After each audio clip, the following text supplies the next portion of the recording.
ನಿನಗೆ ಸಾಕ್ಷಿ ಮುಖ್ಯ. ನೀನು ಚರ್ಚ್ಗೆ ಹೋಗ್ತಿ, ದೇವ್ರು ನಂಬಿದ್ದಿ ಅನ್ನೋದಕ್ಕೆ ನೀನು ಸ್ನೇಹಿತರ ಮಧ್ಯದಲ್ಲಿ, ನೀನು ಓದುವ ಕಾಲೇಜಲ್ಲಿ, ನೀನು ಮಾಸ್ಟರ್ತು, ನೀನು ಅಕ್ಕಪಕ್ಕ ವಾಸ ಮಾಡುವಂಥ ಮನೆಯಲ್ಲಿ, ಕೆಲಸ ಮಾಡುವ ಸ್ಥಳದಲ್ಲಿ ನೀನು ಸಾಕ್ಷಿ ಮುಖ್ಯ. ಯಾಕೆ ಹೋಯ್ತಾರೆ? ಕೆಲವ್ರು ಕೇಳ್ತಾರೆ ಬಂದು, ಏನು ತಪ್ಪು ಮಾಡ್ಕೊಂಡಿರ್ತೀರಿ, ಏನು ಪಾಪ ಮಾಡಿದ್ರು, ಹೆಂಗೆ ಬೇಕಾದ್ರೆ ಇದ್ರು, ಚರ್ಚ್ಗೆ ಹೋದ್ರೆ ಎಲ್ಲ ನಡೀತದ, ದೇವ್ರು ಎಲ್ಲ ಕ್ಷಮಿಸ್ಬಿಡ್ತಾನ? ನೋಡಿ, ದೇವ್ರಿಗೊಂದು ಕೆಟ್ಟ ಹೆಸರು. ಏನು ಅಷ್ಟೊಂದು ಮೇಕಪ್ಪು, ಏನು ಅಷ್ಟೊಂದು ಡ್ರೆಸ್ಸು, ಹೀರೋಯಿನ್ ಡ್ರೆಸ್ ಮಾಡ್ಕೊಂಡಂಗೆ. ಅಯ್ಯೋ, ಚರ್ಚ್ಗೆ ಹೋಗ್ಬೇಕಾದ್ರೆ ನೋಡ್ಬೇಕಾದ್ರೆ ಭಕ್ತಿಗಳು ಅಯ್ಯೋ ಹೆಂಗೆ ಹೋಯ್ತಾರೆ ಗೊತ್ತಾ? ಭಾನುವಾರ ಆಯ್ತು ಅಂದರೆ ಸೋಮವಾರದಿಂದ ಶನಿವಾರ ನೋಡ್ಬೇಕಪ್ಪ ಅವರು ವೇಷಭೂಷಣಗಳು. ಯಾರಿಗೂ ಅವಮಾನ ಆಗ್ತೈತೆ? ಸಾಕ್ಷಿ ಜೀವಿತ ಎಲ್ಲೈತೆ? ಪವಿತ್ರ ಆತ್ಮ ನಿನ್ನ ಮೇಲೆ ಬರುವಾಗ ನೀನು ಬಲ ಹೊಂದುತ್ತಿ. ಎರಡನೇದಾಗಿ ಸಾಕ್ಷಿ ಜೀವಿತ ಮುಖ್ಯ. ನಾನು ಯೇಸು ನಂಬಿದ್ದೀನಿ, ನನ್ನಲ್ಲಿ ಬದಲಾವಣೆಗಳಾಗೈತೆ. ನಿನ್ನ ಕುಟುಂಬದಲ್ಲೂ, ಸಭೆಯಲ್ಲೂ, ನೀನು ಜನರ ಮಧ್ಯದಲ್ಲೂ ಸಾಕ್ಷಿಯಾಗಿರಬೇಕು. ಆಮೇಲೆ ಹೇಳ್ತದೆ ನಿನ್ನ ಊರಲ್ಲಿ, ಹಲ್ಲೆಲೂಯ, ಲೋಕದ ಕಟ್ಟೆ ಕಡೆವರೆಗೆ ನೀನು ನನಗೆ ಸಾಕ್ಷಿಯಾಗಿರ್ಬೇಕಂತ ಹೇಳ್ತದೆ.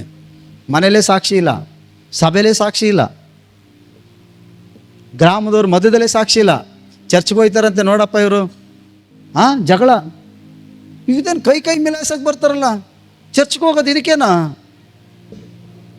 ಸಾಕ್ಷಿ ಜೀವಿತೆಯಲ್ಲಿ ನೀನು ಚರ್ಚಿಗೆ ಬಂದು ಪ್ರಾರ್ಥನೆ ಮಾಡಿ ಭಕ್ತಿವಂತಳ ಕೂತ್ಕೊಂಡು ಹೋದರೆ ದೇವರ ಆಶೀರ್ವಾದ ಮಾಡಲ್ಲ.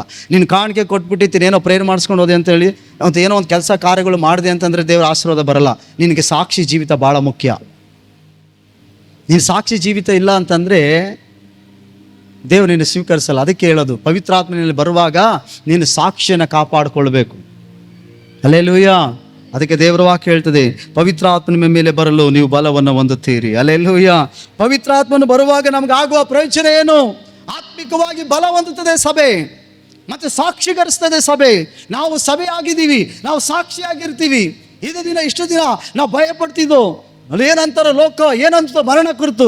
ಪವಿತ್ರಾತ್ಮನ ಬಲ ಬರುವಾಗ ನೇರವಾಗಿ ಸಾಕ್ಷಿ ಕೊಡ್ತೀನಿ, ನಾನು ಯೇಸು ನಂಬಿದ್ದೀನಿ, ನಾನು ಯೇಸುನ ರಕ್ಷಕನಾಗಿದ್ದಾನೆ, ನಾನು ಪಾಪ ಮಾಡ್ತಿದ್ದೆ, ನಾನು ತಿಳಿದ ರಹಸ್ಯವಾದ ತಪ್ಪಾದ ಕಾರ್ಯಗಳಲ್ಲಿದ್ದೆ, ಈಗ ಯೇಸು ನನ್ನ ಬಿಡುಗಡೆ ಮಾಡಿದ್ದಾನೆ, ಯೇಸು ನನಗಾಗಿ, ನನ್ನ ಪಾಪಕ್ಕಾಗಿ ಸತ್ತು ಎದ್ದು ಬಂದಿದ್ದಾನೆ, ಆತನ ನಂಬಿದ್ರಿಂದ ನನಗೆ ನಿತ್ಯ ಜೀವ. ಕೆಲವರು ಬಂದು ಕೇಳ್ತಾರೆ, ಸ್ವಾಮಿ ಏನು ಮಾಡೋನೆ? ಬಹಿರಂಗವಾಗಿ ಏನು ಮಾಡದೇ ಇರಬಹುದು, ನಾನು ಮನೆ ಕಟ್ಕೊಳ್ದೇ ಇರ್ಬೋದು, ಬಂಗಾರ ತೆಗೆದುಕೊಳ್ದೇ ಇರ್ಬೋದು, ಆದರೆ ನನ್ನ ಪಾಪಗಳು ಕ್ಷಮಿಸಲ್ಪಟ್ಟಿದೆ, ನನಗೆ ಮನಃಶಾಂತಿ ಸಿಕ್ಕೈತೆ, ನನ್ನ ಹೆಸರು ಜೀವ ಪುಸ್ತಕದಲ್ಲಿ ಬರೆಯಲ್ಪಟ್ಟಿದೆ, ನಾನು ಪುನರುತ್ಥಾನವಾಗಿ ಆತನೊಟ್ಟಿಗೆ ಯುಗ ಯುಗಗಳವರೆಗೆ ಜೀವಿಸೋನಾಗಿದ್ದೀನಿ. ಧೈರ್ಯವಾಗಿ ಹೇಳ್ತೀನಿ ನಿನ್ನ ಸಾಕ್ಷಿಯನ್ನ. ಹಲ್ಲೆಲೂಯ. ಪವಿತ್ರಾತ್ಮನು ನಮ್ಮಲ್ಲಿ ಇರುವಾಗ, ಪವಿತ್ರಾತ್ಮನ ಹೊಂದಿಕೊಳ್ಳುವಾಗ ನಮಗಾಗುವ ಪ್ರಯೋಜನ ಏನುಗಳು ಗೊತ್ತಾ? ಇಷ್ಟು ಮಾತ್ರ ಅಲ್ಲ, ಪವಿತ್ರಾತ್ಮ ನಮ್ಮೊಳಗಡೆ ಇರುವಾಗ ಪವಿತ್ರಾತ್ಮ ನಮಗೆ ಆತ್ಮಿಕವಾದ ಕೃಪಾ ವರಗಳನ್ನು ಕೊಡ್ತಾನೆ. ನಮಗೆ ಏನು ಗೊತ್ತಿಲ್ಲ ಅನ್ನೋ ರೀತಿಯಲ್ಲಿ ಇರಬಾರ್ದು. ನಮಗೆಲ್ಲರಿಗೂ ದೇವರು ಕೃಪಾ ವರಗಳನ್ನು ಕೊಡ್ತಾನೆ. ಪ್ರಾರ್ಥನೆ ಮಾಡೋದು ಒಂದು ವರ, ಕಾಣಿಕೆ ಕೊಡೋದು ಒಂದು ವರ, ಸೇವೆ ಮಾಡೋದು ಒಂದು ವರನೇ.